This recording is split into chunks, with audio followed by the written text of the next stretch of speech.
Rear Admiral Charles Edgar Clark was an officer in the United States Navy during the American Civil War and the Spanish-American War. Summary. Born in Bradford, Vermont on August 10, 1843, Charles Edgar Clark attended Bradford Academy and then the Naval Academy in 1860. He graduated the Naval Academy in 1863 and served on the sloop Ossipee during the Civil War for the Battle of Mobile Bay. Clark was officially made a captain in 1896, most remarkably for his command of the battleship Oregon, after his impressive commandment of his ship at Cervera's squadron, and was appointed Rear Admiral in 1902. Clark died of heart failure in Long Beach on October 1, 1922, at age 79. Early life. Charles Edgar Clark was born in Bradford, Vermont on August 10, 1843, to James Dayton Clark and Mary Sexton Clark. His earlier education was largely composed of his attendance to Bradford Academy. From a young age, Clark was an avid reader and especially fond of military history. He was inspired by historical military figures such as Hannibal, Napoleon, Marlborough, and many more generals, and expressed interest in attending military school around age 16.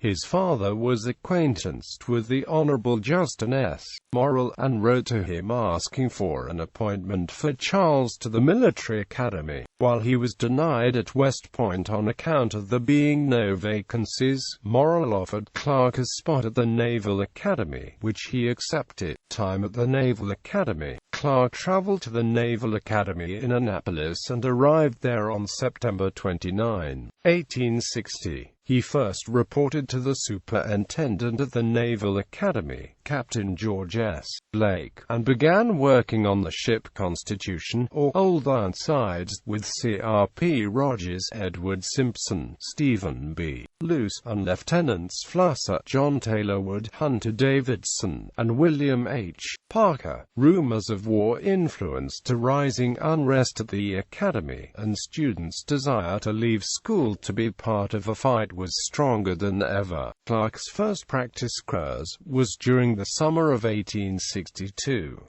It took place in the John Adams under the supervision of Commander Edward Simpson. During this trip, their crew ventured up the peninsula near the Fortress Monroe, and then to Yorktown, Long Island, and New Haven. His second practice cruise was a summer later, in 1863.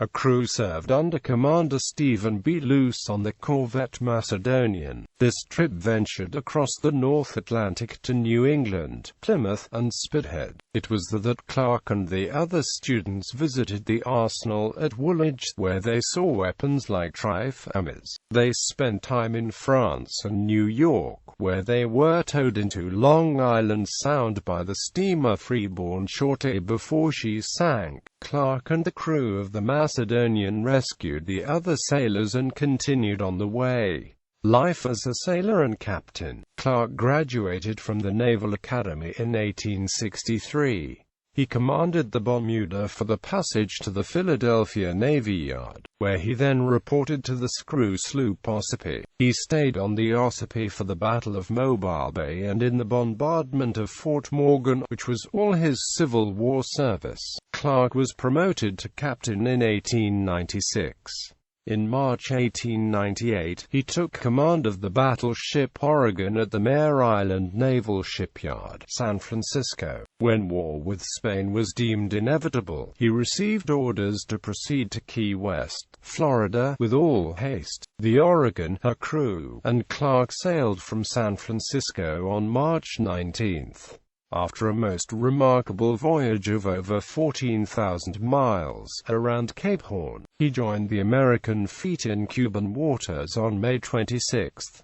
On May 27, his crew was increased by 60 sailors, with a team of other ships Brooklyn, Massachusetts, Iowa, Texas, Marblehead, and New Orleans. They set up a blockade intended to last until July. On July 3, Clark commanded his ship at the destruction of Cervera's squadron. For this high accomplishment, he was advanced in seniority, and was appointed Rear Admiral 16 June 1902. Later life. Admiral Clark was a veteran companion of the Vermont Commandery of the Military Order of the Loyal Legion of the United States. He died of heart failure at his home in Long Beach, California on October 1, 1922. Namesake. The destroyer Clark was named for him.